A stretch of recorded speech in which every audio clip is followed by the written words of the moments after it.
শোন, ভালো করে খেয়াল রাখবি, তেল আছে মাত্র 5 লিটার। ওই 5 লিটার 1,000 টাকা করে যদি বেচা হয় তাও 5,000 টাকা। মনে কর যে নিচের যে ফ্লোরটুক টাইলস লাগানো বাকি রয়েছে না বাথরুমের, ওইটুকু হয়ে যাবে, বুঝতে পেরেছিস? এখন আবার কি ফোন দে, দাঁড়া। হ্যালো। হ্যালো বড় ভাই, পেট্রোল আছে কি? হ্যাঁ আছে।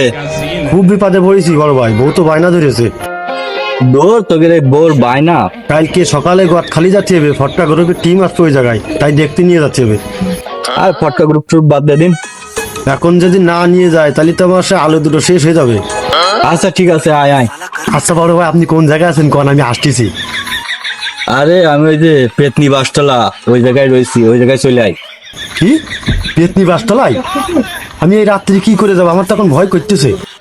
আসলি আয়, না আসলি থাক, তো নিতে হবে না। কি করবো বড় ভাই, কিছু করার নেই, থাকেন তাহলে আসতেছি। আচ্ছা তাড়াতাড়ি আয়, একটা পার্টি আসতেছে, দেরি মেরি করিস না। তুই যাই আগে বক্সটা নে, দৌড় মার। আচ্ছা আগে মরলে কি ক্ষতি? এইদিকে বড় বায়না, তেল না নিয়ে আসলেও তো আলু ভাড়া থাকতেন না, আমি তো চিন্তায় পড়ে গেলাম, তেল না শিখেতেই। ওই রে আছে তো এনে নাকি? ভাই ভাই পেট্রোল কই, ভাই পেট্রোল কই? এই চিল্লিস না, এদিকে আয়, এদিকে আয়, এদিকে আয়। আমি পারি না। ভাই ভাই তেল দেন, ভাই তেল দেন, আমার তেল দেন। থাম থাম, তোর তেল দিচ্ছি, আগে টাকা বের কর। দিচ্ছি, আমি দিচ্ছি তো, সমস্যা নেই, আমি দিচ্ছি, টাকা দিচ্ছি, এই তো টাকা দিয়ে দিচ্ছি। অনেক গেল সে টাকা, এই যে। কিরে 500 টাকা দিয়ে তুই 1 লিটার তেল নিতে আসিস, বোর শখ মিটবি, আবার তোর আলুও বাঁচাবি, এটি হবে নাকি? আর কিছু দে, 1 লিটার তেল 500 টাকা কেনাতে এসে, টাকা দে, টাকা দে।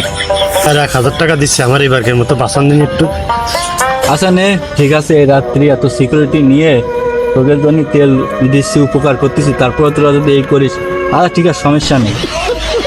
টাকাটা নাহলে পড়ে গেলি মনে কাজে বেলাইন, এমনি খুব সংকট যাচ্ছে। আচ্ছা তাহলে তোর 1 লিটার দিলি হচ্ছে। দেখো দিন বাবু, তেলটা কোয়ান্তে বের করতেছে। ওরে বাবা রে বাবা, আবার কার্টুন জাতীয় যে তেল, এ কি জ্বালা রে বাপ।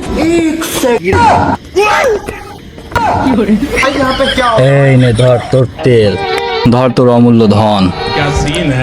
অনেক ধন্যবাদ ভাই তেলটা দেওয়ার জন্য, কিন্তু আমি যে এই রাত্রি নিয়ে যাবো তেলটা, এখন আমার কাছে সিকিউরিটি গার্ড না হলে তো হবে না, আমার কাছে যদি কেউ তেল নিয়ে যায়, কারণ তেলে যে অকাল পড়িয়েছে কি দেখি হবে না, এটা সিকিউরিটি গার্ড পাঠাই দিন ভাই।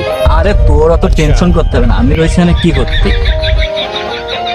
সিকিউরিটি গার্ডটা আমরা দেন আসেন দে। চল ও কি চল। কি অকাল করলো রে বাপু, এই পেট্রোল তাই সিকিউরিটি গার্ড দিয়ে নিয়ে যাচ্ছি আসছে। আরে আমি থাকতে তোর কোনো টেনশন নেই, তুই চল।